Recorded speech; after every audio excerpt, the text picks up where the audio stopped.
O protozoário plasmódio pode ser descrito como gênero de protozoários parasita intracelulares. Eles são parasitas obrigatórios de insetos e vertebrados, sendo conhecidos como parasitas digenéticos. São protozoários eucariontes e unicelulares, que fazem parte do reino protista. Fazem parte da família do Plasmodidae, classe Aconinaceae.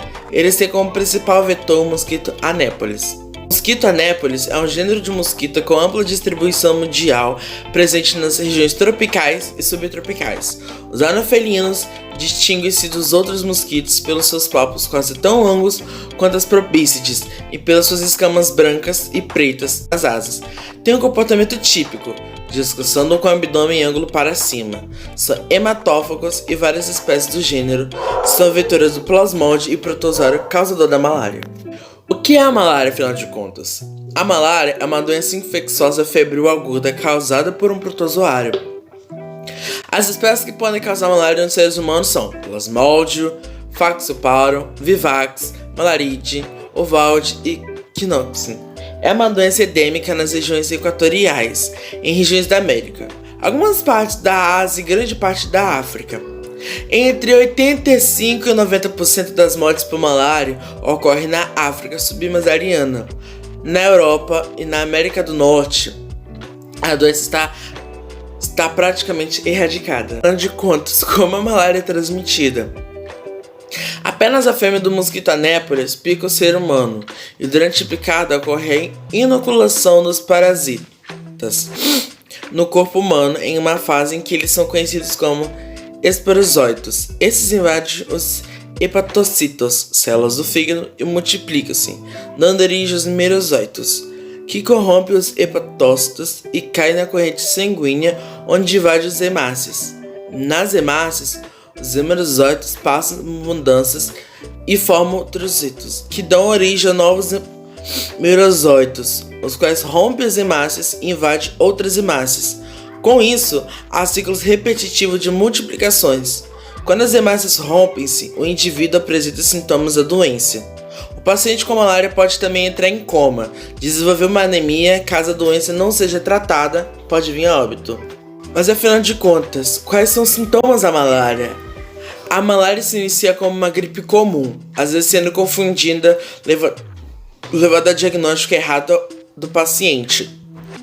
Para que a malária seja diagnosticada, é preciso realizar testes rápidos de sangue ou exames complementares para eliminar a hipótese de outras doenças. Entre os principais sintomas estão febre alta, calafrio, suor, fortes dores musculares, especificamente nas articulações, dor de cabeça, taquicardia, aumento do baço, cansaço e processão, vômitos e convulsões.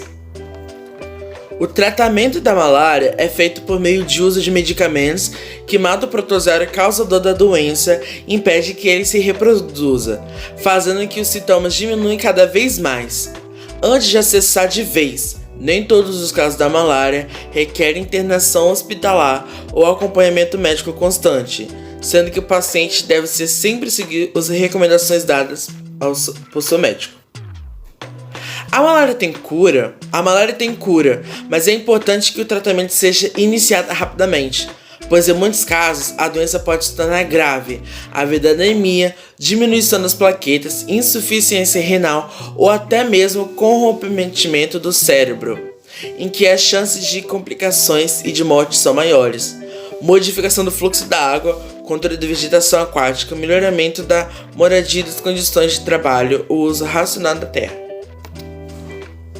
Curiosidades: em 2020, a atriz brasileira Camila Pitanga e sua filha contraíram a malária em uma região da Mata Atlântica, em São Paulo. Para o seu tratamento foi medicamento de fosfato e cloroquina, fazendo que muitos pequenos se espalhassem que ela estava se medicando com esse remédio para combater a Covid-19.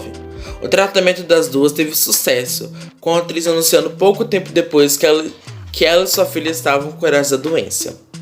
Mas afinal de contas, como prevenir a malária? Entre as principais medidas de prevenção individual da malária estão o uso de mosquiteiros, roupas que protegem pernas e braços, telas em portas e janelas e uso de repelentes. Por outro lado, as medidas de prevenção coletiva contra a malária são borrificação intradomiciliar, uso de mosquiteiros, drenagem, pequenas obras de saneamento para eliminação de criadouros do vetor, aterro, limpeza das margens dos criadouros e a modificação do fluxo da água, o controle da vegetação aquática, melhoramento da moradia e das condições de trabalho e uso racional da terra.